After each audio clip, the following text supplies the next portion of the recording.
শবে বরাত হাদিস সম্মত, 100 ভাগ হাদিস সম্মত। এটাকে কোনোভাবে তান্ত্রিকতায় নিলে হবে না। কেউ এটাকে বাড়াবাড়ি করতে গিয়ে এটাকে অনুষ্ঠান বানায় ফেলছে না। শবে বরাত কোনো অনুষ্ঠান না, শবে বরাত কোনো উৎসব না, শবে বরাত কোনো অনুষ্ঠানের নাম না।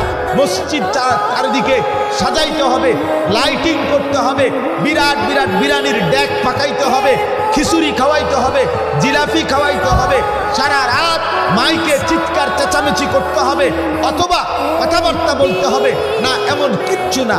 ইনফেরাদি, একান্ত ব্যক্তিগতভাবে আমি আমার মতো, আপনি আপনার মতো সারা রাত যার যতক্ষণ সামর্থ্যে কুলা জেগে নামাজ পড়েন, জিকির করেন, সেজদা দেন, তেলাওয়াত করেন, কোরআন পড়েন, দোয়া করেন, কান্নাকাটি করেন, আপনার মতো করে আপনার মনিবের সাথে সম্পর্ক করে রাতটা আপনি ইবাদতে কাটান, অবশ্যই আপনি অপরিসীম নেকি অর্জন করবেন, লাভবান হবেন, লাভবান হবেন।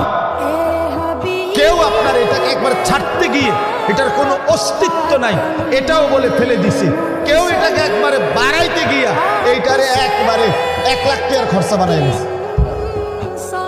কথা বুঝছেন না? এটার লগে বিরিয়ানি, এটার সাথে খিচুড়ি, জিলাপি, লাইট, মাইক, প্যান্ডেল, বহুত কিছু মিলাইয়া একদম সদবদ বানাই দিছে। না, আমরা এটা বলি না, কিন্তু লাইলাতুল বারাত অবশ্যই হাদিস সম্মত। রাসূলুল্লাহ সাল্লাল্লাহু আলাইহি ওয়াসাল্লাম থেকে বিশুদ্ধ সনদে রাসূলুল্লাহ সাল্লাল্লাহু আলাইহি ওয়াসাল্লাম থেকে লাইলাতুন নিসফে মিন শাবান, শবে বারাত যেটাকে বলে, এটা প্রমাণিত, এ সম্পর্কিত হাদিস প্রমাণিত। অতএব